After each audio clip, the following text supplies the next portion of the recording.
Hello everyone, I'm doctor Rashmika, pediatrician in Medistar hospital Indresham branch.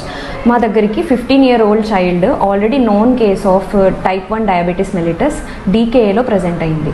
డీకేఏ అంటే already sugar ఉన్న cases, insulin dose miss చేసినా లేకపోతే అన్కంట్రోల్డ్గా ఓవర్ కన్జంప్షన్ ఆఫ్ ఫుడ్ చేసినా sugar levels ఎక్కువైపోయి యాసిడ్ మెటబోలిక్ యాసిడోసిస్లోకి కన్వర్ట్ అయిపోయి మనకి ప్రజెంటేషన్ ఎలా ఉంటుంది అంటే చాలా ఎక్కువ ఆయాసం రావడము, కడుపు నొప్పితో ప్రజెంట్ అవ్వడము, ఫీవర్ ఎక్కువ ఉండడము, కన్ఫ్యూజ్డ్ స్టేట్లో మనకి ప్రజెంట్ అవుతారు.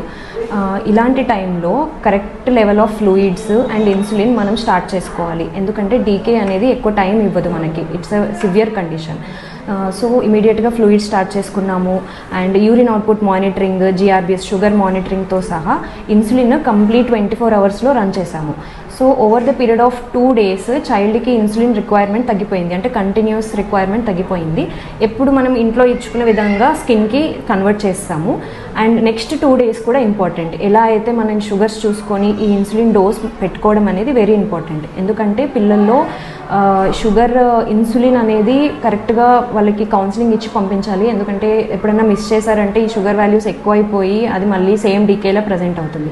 ఈ రిపీటెడ్ డీకే ప్రజెంటేషన్ వల్ల పిల్లల్లో గ్రోత్ అండ్ డెవలప్మెంట్ రిస్ట్రిక్షన్ ఉంటుంది, లైక్ హైట్ వెయిట్ మీద ప్రభావం పడుతుంది. సో ప్యూబర్టీ ఏజ్ 14 years అంటే ప్యూబర్టీ ఏజ్. ఈ ఏజ్లో షుగర్స్ మానిటరింగ్ అంటే లో ఇంటేక్, షుగర్ ఇంటేక్ తక్కువ ఉండాలి, అట్ ద సేమ్ టైం చైల్డ్కి గ్రోత్ ఉండాలి. సో ఇది కంప్లీట్గా మీ డయాబెటిక్ మీల్ ప్లాన్ ఇవ్వడం జరిగింది. అండ్ కౌన్సిలింగ్, పేరెంట్స్ కూడా కౌన్సిలింగ్ వెరీ ఇంపార్టెంట్. ఎస్పెషలీ సమ్మర్స్లో డిహైడ్రేషన్ వలన ఈ షుగర్ స్పైక్స్ ఎక్కువైపోయి డీకేలో ల్యాండ్ అవ్వడం అనేది మోస్ట్ కామన్. దీనికి ట్రీట్మెంట్ ఎంత ఇంపార్టెంటో ఇంటి దగ్గర చేయాల్సిన వాళ్ళ గైడెన్స్ కూడా అంతే ఇంపార్టెంట్. సో చైల్డ్ కంప్లీట్గా 100% రికవర్ అయిపోయింది and is being discharged after 4 days. So first 2 days DK management అయింది, నెక్స్ట్ 2 days కౌన్సిలింగ్ జరిగింది and with follow up advice she's going home now. Thank you.